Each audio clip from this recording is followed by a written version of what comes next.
Good morning, church. My name is Sonal, and I'm going to read the Bible for us today. Today's passage is Matthew chapter 22, verses 1 to 14, page 803. Jesus spoke to them in parables, saying, "The kingdom of heaven is like a king who prepared a wedding banquet for his son. He sent his servants to those who had been invited to the banquet to tell them to come, but they refused to come. Then he sent some more servants and said, 'Tell those who have been invited that I have prepared my dinner. My oxen and fattened cattle have been butchered, and everything is ready. Come to the wedding.' But they paid no attention and went off, one to his field, another to his business. The rest seized his servants, mistreated them, and killed them. The king was enraged. He sent his army and destroyed those murderers and burned their city. Then they said to his servants, 'The wedding banquet is ready, but those I invited did not deserve to come. So go to the street corners and invite to the banquet anyone you find.' So the servants went out into the streets and gathered all the people they could find, the bad as well as the good, and the wedding hall was filled with guests. But when the king came in to see the guests, he noticed a man there who was not wearing wedding clothes. He asked, 'How did you get in here without wedding clothes, friend?' The man was speechless. Then the king told the attendants, 'Tie him hand and foot and throw him outside into the darkness, where there will be weeping and gnashing of teeth. For many are invited, but few are chosen.'"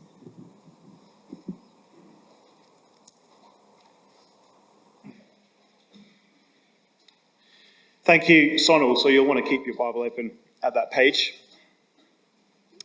And what a great passage for us on a Vision Sunday to think about how we can be a church that keeps flowing out to the world. So here's 4 points we'll rattle through on the handout as well. So what do we see in that reading? We see that we are invited to God's heavenly wedding banquet, and that is such good news. Royal weddings in the ancient world were huge, grand affairs. They often went sprawling over days and nights. The hospitality was second to none. There was a great guest list, and that's exactly what we see here in our Bible reading. It was a hard thing to put on such an affair back in the day. There was no fridges to keep your food cold, no WhatsApp groups to get RSVPs. So it was important that the invites went out early, so you knew who was coming, you knew what food to prepare. And so that's why it's so important at the beginning of this parable that the invites went out and that people responded. And this looks like a brilliant banquet. We're told, watch out, you might be on the menu.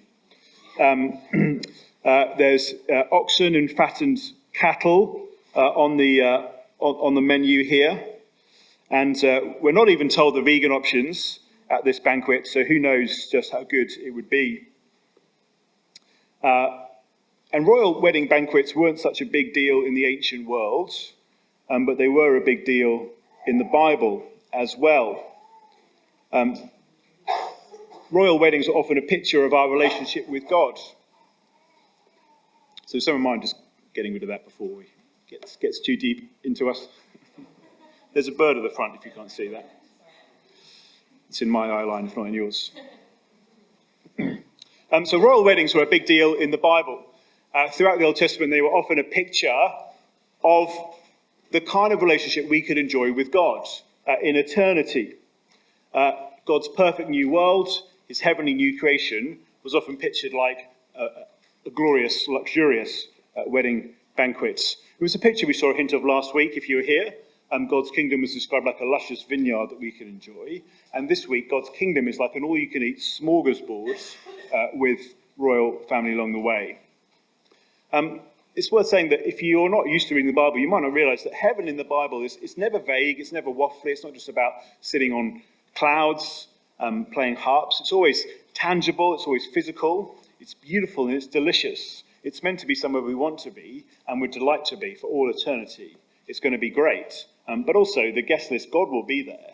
God will be with us. It's about him and his glory.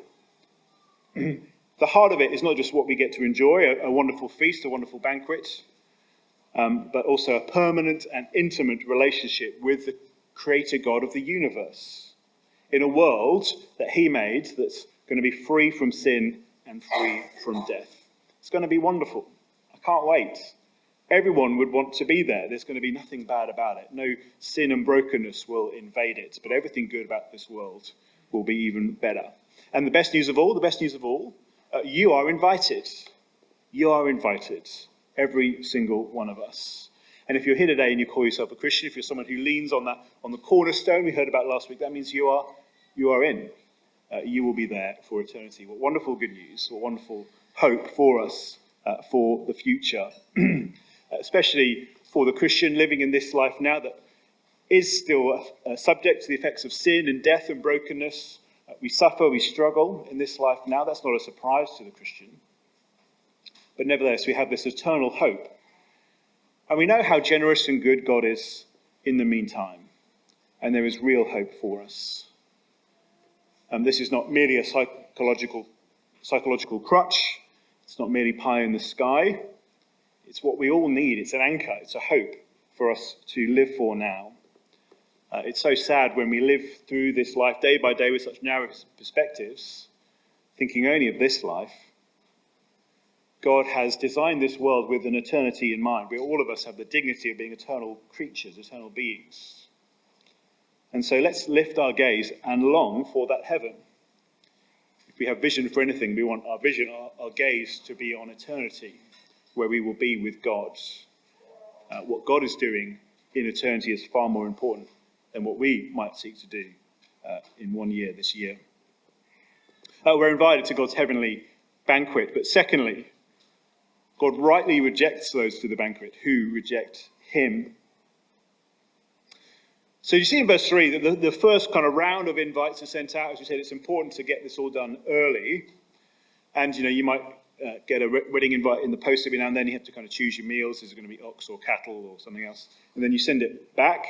But it seems that everyone here ignored that invitation. It's pretty rude. It's pretty annoying if you've had to organise a wedding, and it's pretty annoying when people don't get back to you. And what happened this time, in verse 4, was that the same invites were reissued to the same people. Now, perhaps if you planned a wedding and people say no to you, that means you kind of invite other people. But in this case, the same invites went back to the same people. It's like you have a Facebook event or something and you have to kind of nudge or poke the people to respond. And here they're saying, look, dinner is ready. The tables are set. Come on. This is a sign of a host who is incredibly patient and incredibly kind to those he has invited. He's not quick to dismiss those people who have been invited, but desperately wants them to come. And so reissues that invite. But in verse 5, they are ignored yet again. See how God is in no way to blame, no way at fault for this rejection of him. This is not just a rejection to a wedding banquet in a story. This is God holding out an offer to join him in his heavenly kingdom forever, and people repeatedly ignore him. And we've just seen what a wonderful invite it is. It's not like the invite, oh, please, would you come to church with me on a Sunday? I mean, I guess it's quite nice. The food is quite nice here. The company is quite nice. But it's not like God's eternal banquet. It's a wonderful invitation that any of us would love to be at. And these people repeatedly reject it. Now, Hannah, my wife and I, we were living in London back when Will and Kate got married. I don't know what year that was. We didn't have any kids. So we got up early to go. By which I mean we went and stood outside Buckingham Palace to get a glimpse of them. We're not avid royalists, but it seemed like a fun thing to do at the time. We made a big effort to get up really early, get on the tube and wait for hours and hours and hours just to catch a glimpse of them going by in a carriage and see them do a bit of this waving. And it was a bit of fun. But I would have loved an invite to the wedding. That would have been so much better. And if I was invited to the wedding, and if you're listening, anyone, happy to come to the next one. But I didn't get an invite at all. I found out later that some of you will know a Kiwi rugby player, Richie McCaw, He was invited by William to the wedding, and he refused the invite. And I was livid. I mean, here I was, I'd been a noble at the time, a faithful British citizen all my life, and paid my dues to Queen and country. And here's some Kiwi getting invited, and he says no. Well, it turns out it was a bit of a ploy, because England were going to be playing New Zealand in the Rugby World Cup pretty soon, and so William was trying to distract him, I think, and so he saw through it and refused. But normally, to refuse such a great invite would be shocking and ridiculous. And notice, people don't have good excuses to ignore this wedding invite. They're not playing in a Rugby World Cup. They are just going to work. They want to put in the extra hours. They're getting on with the renos. We want to spend a bit more time with the family. They're playing golf. They're going to the gym. They're spending more time working on themselves. As I mentioned earlier, we recently had this big event that we spent a lot of time inviting people to and praying towards. And I wonder how you went if you try to invite people along to the Alive rally. It was a wonderful event. It was really encouraging. Lovely people came along, many of whom were new to Christian things. But also it can be a hard thing when you see time and time again people being invited. I think Hannah and I were talking, between us, we invited between 30 and 40 people, and about 3 or 4 turned up. That's a lot of people saying no. And it can be hard after a while. It can be discouraging. And you feel like you're doing the wrong thing, like you're being a bit silly, imposing on people's time when they could be working on their golf swing or something. But this passage reminds me, very helpfully, that we were giving people a free ticket to explore the truths that could invite them to an end-of-time, eternal, new creation wedding banquet.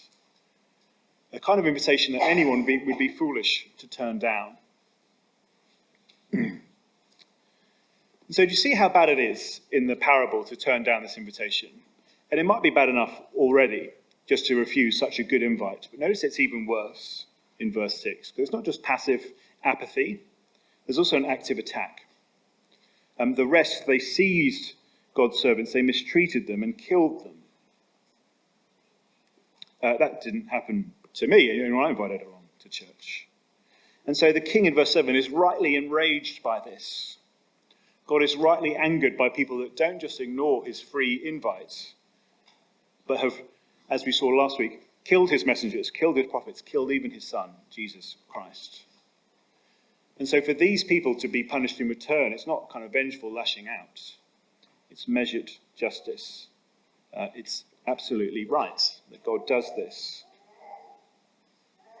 And this is who God is. This is what God is doing at this point in history.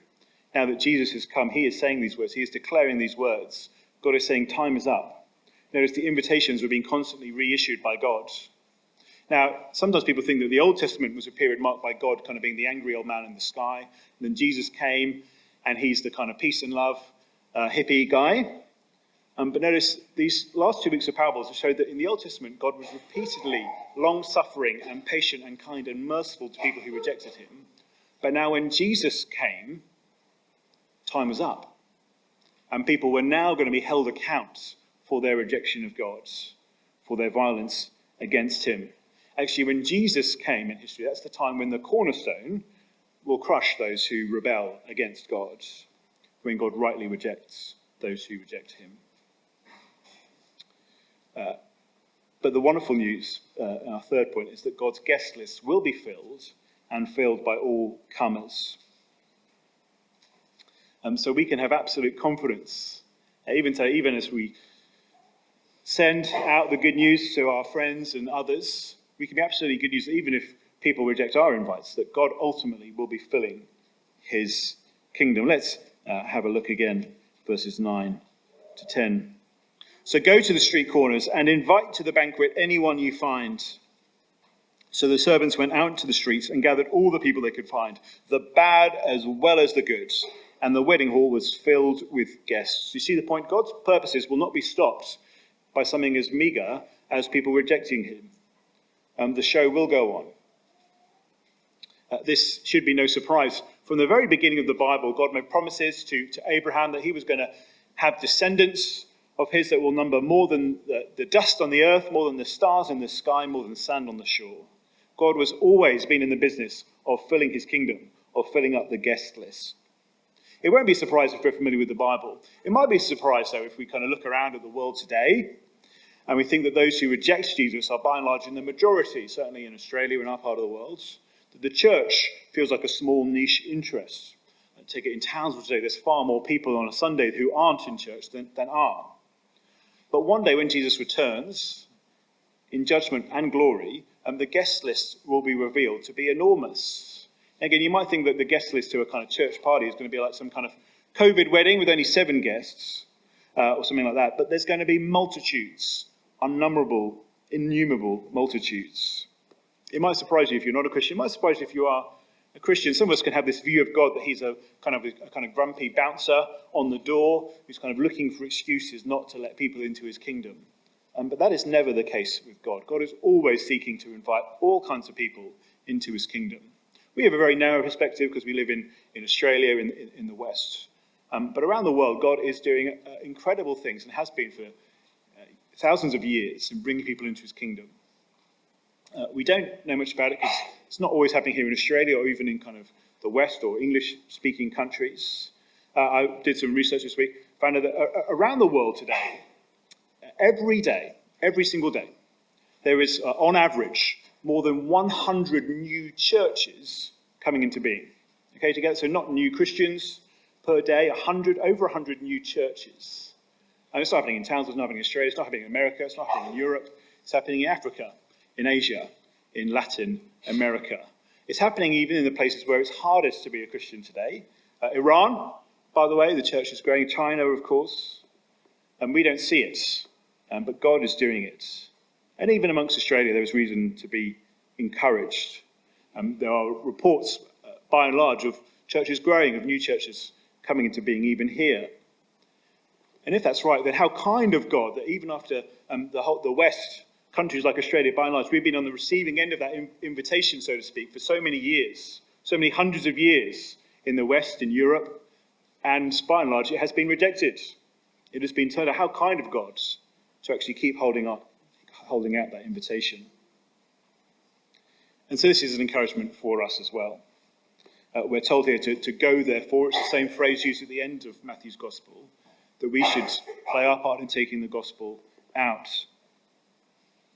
What does this mean for me?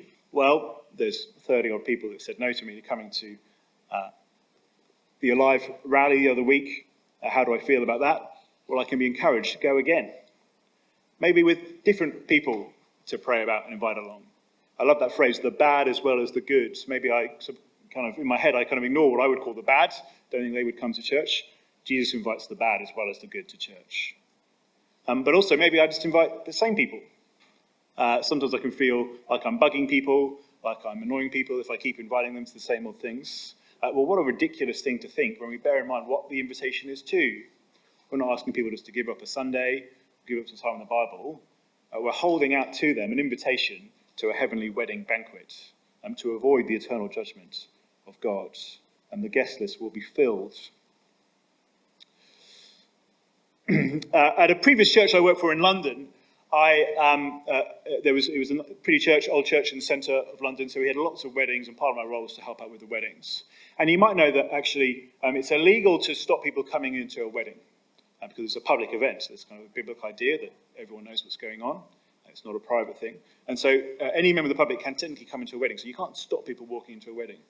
And because we're a bit of a touristy church, if you had a wedding on a Saturday, often people would be passing through. And so you couldn't really strong-arm them out. But normally if you say, look, guys, there's a wedding going on, just, there's a bride there, work out whether you want to kind of walk around. Most people took the hint, and they walked out. However, on one occasion, had a large group of tourists from a particular country that might be known for their kind of self-confidence and bravura and lack of emotional intelligence. You can work out where it was. And they walked. I said, look, guys, we'd love you to have a look around the church building, but there is a wedding going on right now.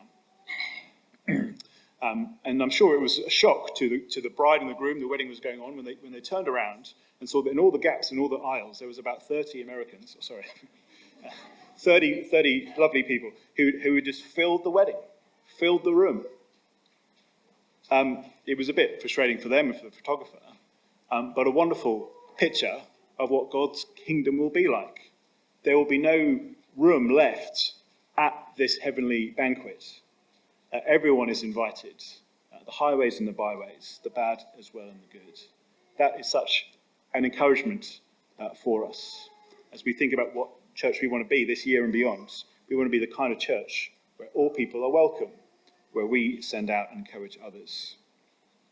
We're running out of time, but briefly, this passage ends with a warning not to receive your invite in vain. I thought that people, by and large, had a pretty clear view of what it meant to turn up to a wedding appropriately dressed. At least that's when I lived in London. I came to North Queensland and I realised that there was a whole different kind of different bar set for what was appropriate to wear to a wedding. People come to a wedding and all kinds of various things. But normally we know if you go to a wedding and you're improperly dressed. And that's what happens here to one chap at the end of this parable who manages to get into the invite, but he's not dressed properly. And you have to wonder what's going on there. We've seen lots of people have rejected the invite. That's bad enough. But this guy seems to be doing the right thing. He's actually accepted the invite. He's turned up, but he's not wearing the right thing. So what's going on there? It seems that he's not someone who's rejected God altogether, not rejected God's call, but he's come on his own terms, not on God's terms. He hasn't kind of looked at the dress code in the RSVP. That is, he's trying to do it his own way. And so it's a warning to us that maybe particularly for us, we're not the kind of people that have ignored God's calling entirely. We're here on a Sunday.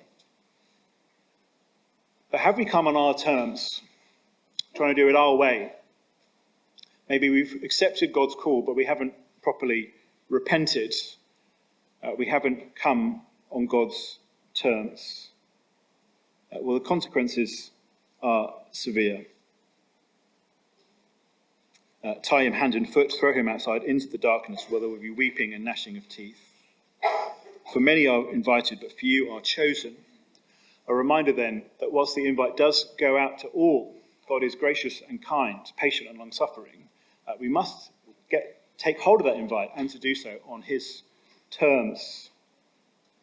God is a kind God. God is not the miserly bouncer trying to keep us out,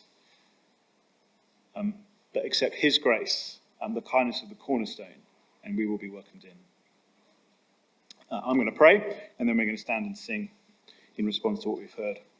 Heavenly Father, we thank you so much for your agenda in the world today. We thank you that we are beneficiaries of your gospel going out to all people everywhere.